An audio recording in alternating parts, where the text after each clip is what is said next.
Washington. After a temporary lapse in government funding that lasted through the night, Congress passed a pricey 2-year spending deal early Friday that will also fund the government for an additional 6 weeks.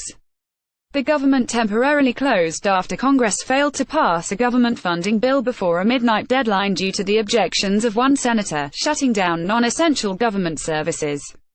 In the end, a bipartisan cohort of lawmakers supported the $400 billion agreement.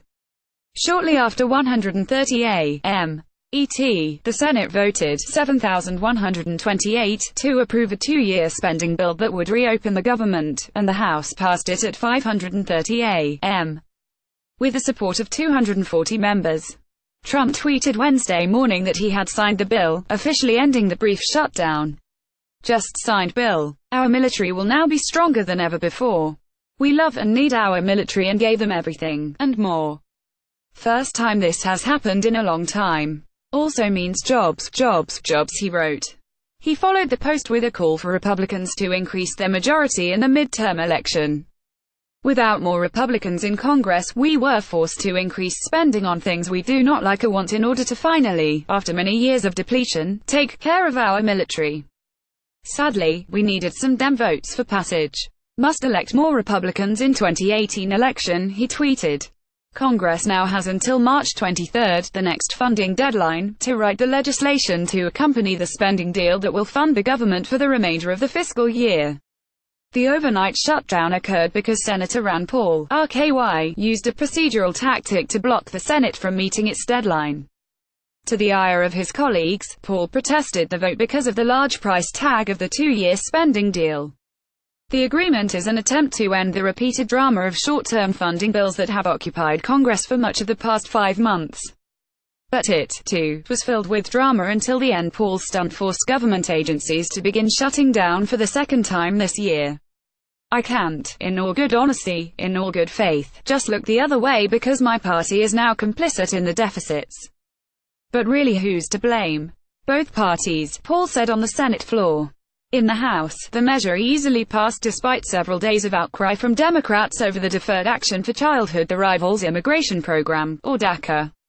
But 73 Democrats supported the measure, including many from districts ravaged by hurricanes that would benefit from $90 billion in disaster aid. "There's a considerable irony here that there's so many good things in the bill and yet there's an outstanding issue that's very stubborn," said Rep. Richard Neal, D-Mass, ranking member of the Appropriations Committee. The spending deal was hammered out between the Republican and Democratic Senate leaders. It increases domestic spending by $131 billion and defense spending by $165 billion over the next 2 years and suspend the debt limit for 1 year, until well after the midterm elections. What it doesn't address is DACA.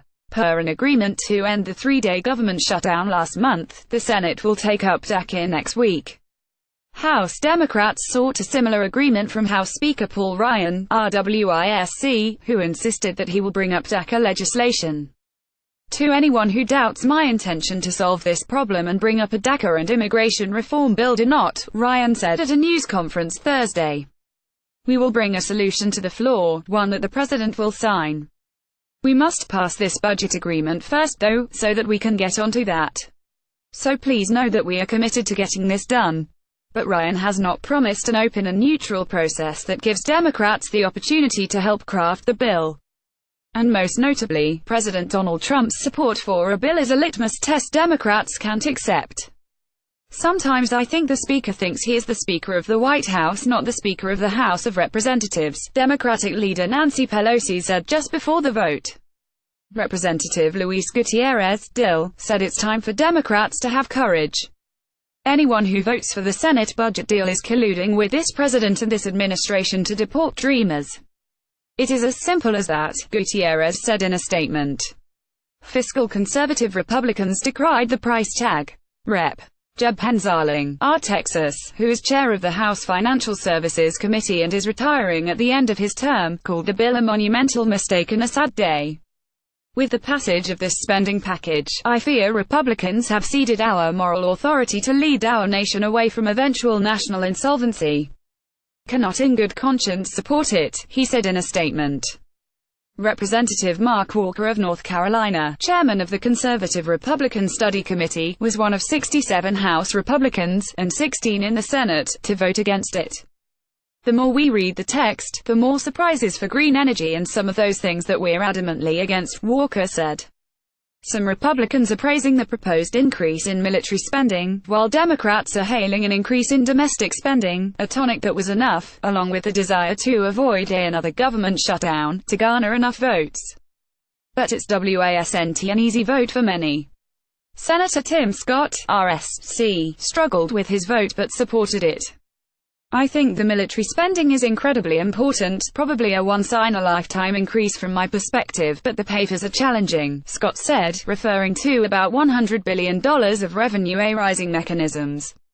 One of those offsets would be to sell off 100 million barrels of the Strategic Petroleum Reserve from 2022 to 2027, which some House conservatives say should be saved for an emergency.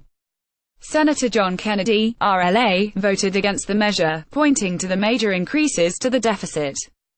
Anybody in the Milky Way concerned about the deficit has to be worried about this bill, he told reporters. There were enough sweeteners in the bill to entice enough members to support the measure's passage.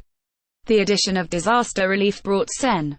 Ted Cruz, R. Texas, who often votes against spending bills, on board. This latest disaster relief bill is the next step in our state's road to recovery, Cruz said in a statement. And I am gratified that Sen.